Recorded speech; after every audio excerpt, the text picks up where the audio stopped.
When was the last time you were asked to fight mano a mano for king and country?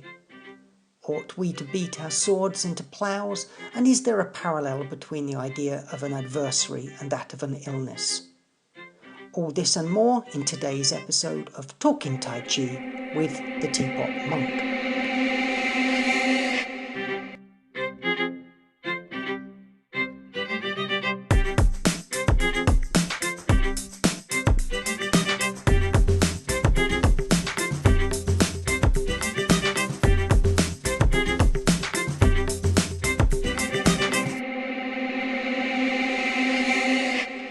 Hi everybody and welcome back to this week's episode of Talking Tai Chi and the final episode in our three-part series on Tai Chi as a martial art. If this is your first listen-in, then make sure you download the previous 2 episodes at some point to follow all the nuances of this discussion. Over the last 2 weeks we've been looking at the definition of what makes a martial art and have concluded, rather conclusively I believe, that there is no conclusion. And perhaps that's not a bad thing, because the more we try and define fixed postures, the more we lose the crucial flexibility to adapt to changing conditions and times. For example, let's for a moment try and put our finger on what it means to practice Tai Chi as a martial art. 1. There are classes that claim they practice martial applications by attempting to deconstruct the form postures and reinterpret them for self-defense purposes. YouTube is overrun with Sifu Sam and his wobbly explanations of rollback or repulse monkey that look suspiciously like a couple of Aikido moves. 2. Then there are other schools that claim if you don't practice contact sparring, then it's all just bean curd. Real Tai Chi is combat Tai Chi, and full contact combat at that. Sir, yes, sir! 3. Finally, there are those that say that practicing dubious applications, practicing contact or competition Tai Chi, is not Tai Chi at all. It's just a rather sloppy version of wrestling, but without the techniques or fancy leotards. Such perversion of the spirit denigrates the art. So take it or leave it. You decide. Today, however, I want to use that old Tai Chi sneaky technique of shifting back before stepping forward. I want to look back in order to see where we're going. Hallelujah. Most of us are living in the 21st century. I say most because, judging from the way some people appear to think or dress, they clearly believe we still exist in feudal China. Uh-oh.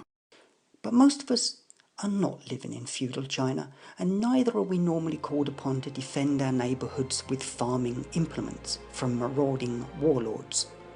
Nor, unless we are professional soldiers, are we expected, in these times of computer-aided warfare, to fight mano a mano for king and country, should war break out between, let's say, economic and strife-driven members of the European community. In fact, when war does break out, it's more likely to be won or lost on an iPad than on the street. Enemies don't invade anymore, they employ other more sneaky tactics. They install themselves in your city as banks, multinational corporations, or camera-friendly but deeply corrupt politicians. It's a well-trod and familiar road. So, as a, quote, modern and civilized society, unquote, should we beat our swords into ploughs?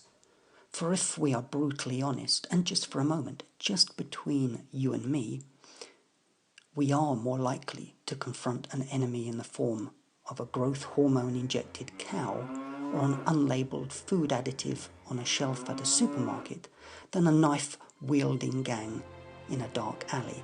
And I say this as someone who has, unfortunately, confronted a knife-wielding gang in a darkened alley. I believe we're more likely to be injured through fatigue, stress, dips in the cycle of capitalism, contaminated vegetables or car fumes than by way of an unexpected strike from a stealthily spun shuriken or the slash of a ninja sword.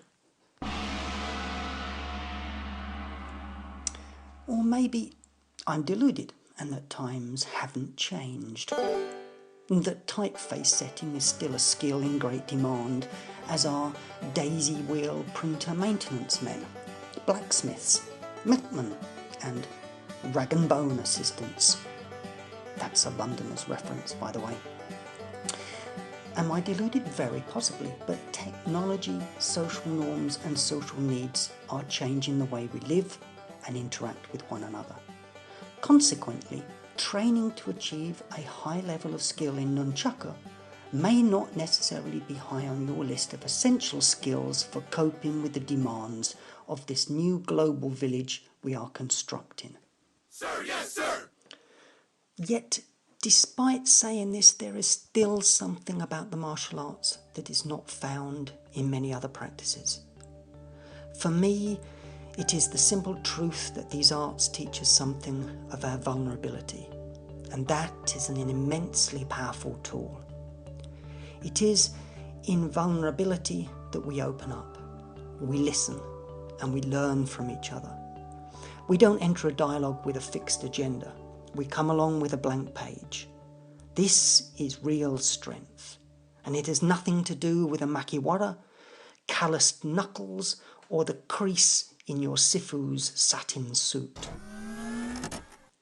Martial arts can, if taught well, teach humility and compassion, as well as self-reliance and self-healing.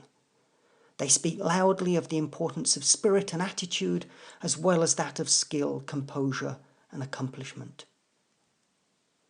So how does all this work in practice, when our chosen lifestyles affect the health not only of ourselves, but our families, our neighbours, and even the planet?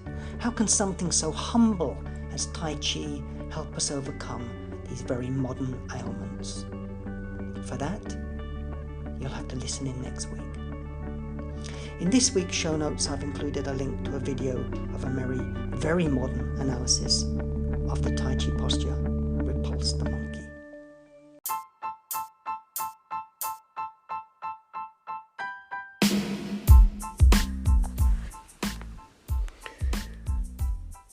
Looking to discover what Tai Chi can do for you, or curious and would like to know a little more? Well, just come over to 21stcenturytaichi.com. Look for the link in the show notes. There's short introductory courses, breathing, health, Tai Chi form, sword, philosophy applications and more, plus books, PDFs and great videos and even music. Got a question? Track me down on social media as the Teapot Monk. Thanks for listening.